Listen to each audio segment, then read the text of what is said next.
actually the courage of Blair and what he is doing, putting himself out, putting his life on the line, literally, to bring attention to this issue of the need for an independent investigation.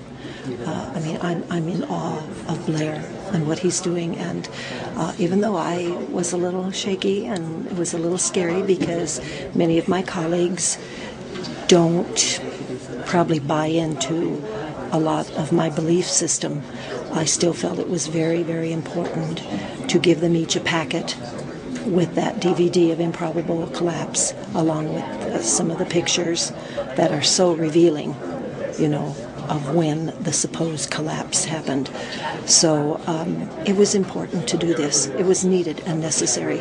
And we sometimes have to do things we're not comfortable with. I find myself now on various blogs around Europe and Asia even, and I've gotten telephone calls from Australia, New Zealand, and across the United States, and I've been on, and even Europe as well. So I'm really pleased at the way people are responding and rallying around this effort.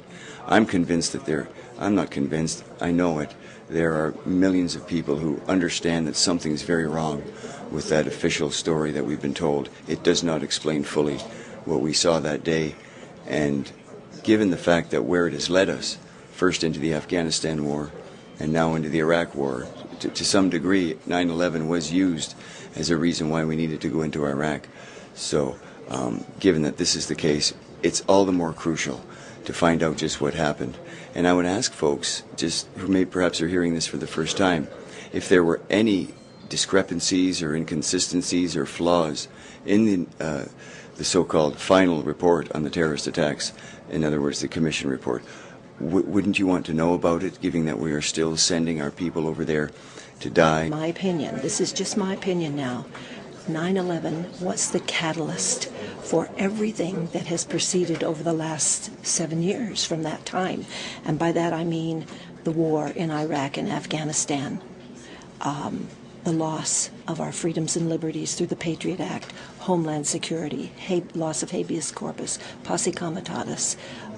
We've got the North American Union that has sprung out of this, was already in the works, but this has given impetus to it. We've got the Real ID, all of these types of things that are taking away our freedoms and liberties and denigrating the Constitution and the Bill of Rights have come from 9/11. So I think maybe the American people need to know who was really behind it.